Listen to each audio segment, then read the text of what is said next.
What's wrong with that position? Why not open the government and then negotiate? The government has been shut down. Don't threaten me with a good time. Here's Nancy Pelosi being asked by Nicole Wallace about the shutdown and why they're doing it, why they can't pass a clean bill. And I don't know if it's the vodka, but she's a little confused. What's wrong with that position? Why not open the government and then negotiate? The government was opened, and then the Republicans closed it because they did not want to extend health care subsidies. It means that will raise the cost of health care to America's working families. They had their chance for all of this, but they didn't do it. Now they're saying, oh, if you open it, we'll do it. I don't believe that, but nonetheless. Here's the thing.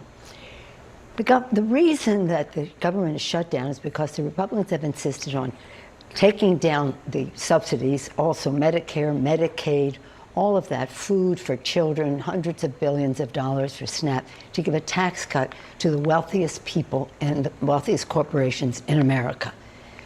You don't expect us to say, okay, we'll agree to your giving a tax cut to the richest people in America and increasing the cost of health care to open government. It's going to be up to them. They shut down government, and they're going to have to open up government. They have every shutdown since the 90s, when I've been around anyway, has been a Republican shutdown.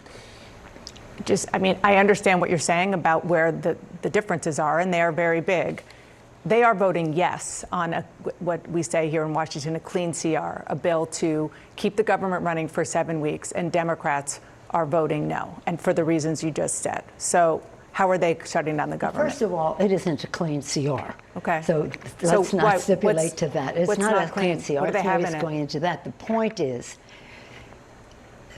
Democrats who created Social Security, Medicare, Medicaid, the Affordable Care Act, all of that, are now being asked, reject that so we can give a tax cut to the rich.